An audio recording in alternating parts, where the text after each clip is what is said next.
听他们说修3.1发不了财，修卡特才发得了财。所以今天我们来看看我们能不能发财啊！机组反应呢，爬这个小坡都爬不上，就这几天一来爬这个小坡都爬不上。我现在到达现场，带上电脑马上上去看一看到底啥情况。我们现在在这儿听的话，它的排气管有点噗噗噗的声音，我估计老唐可能没有多少失座，应该是。现在我们断定啊，应该是油脂的问题。我们拿上电脑马上去测一测，看，走。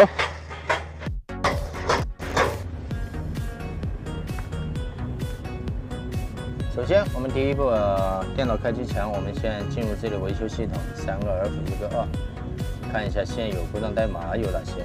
1、2、3，第3项 D 开头的，就是我们的故障查询。这个是现有故障。好，报了4-5了。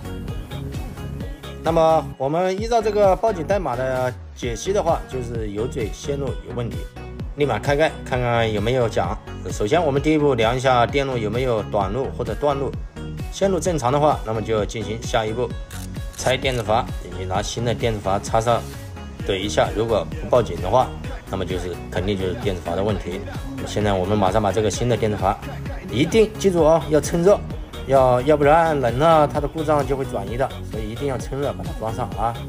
别问为什么，很多大师都这么说的，车主也是这么认为的啊，所以我们就应车主的要求，马上装上4机看。OK 了，没了。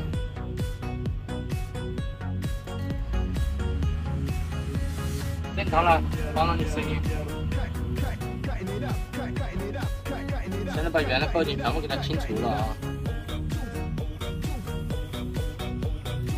现在清得掉，刚刚是清码是清不掉的。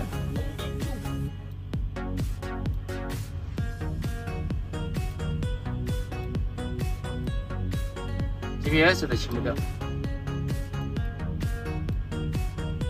好了。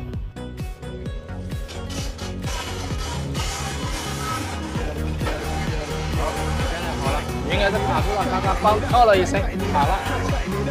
昨天说爬这坡爬不上，今天你卡住了可以爬的。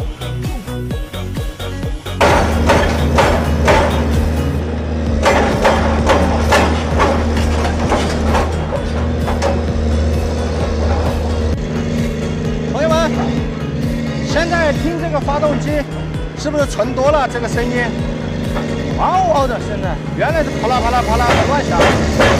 现在是机组自己在开，所以开的不是很溜啊。所以兄弟们，4-5报警，你们学会了吗？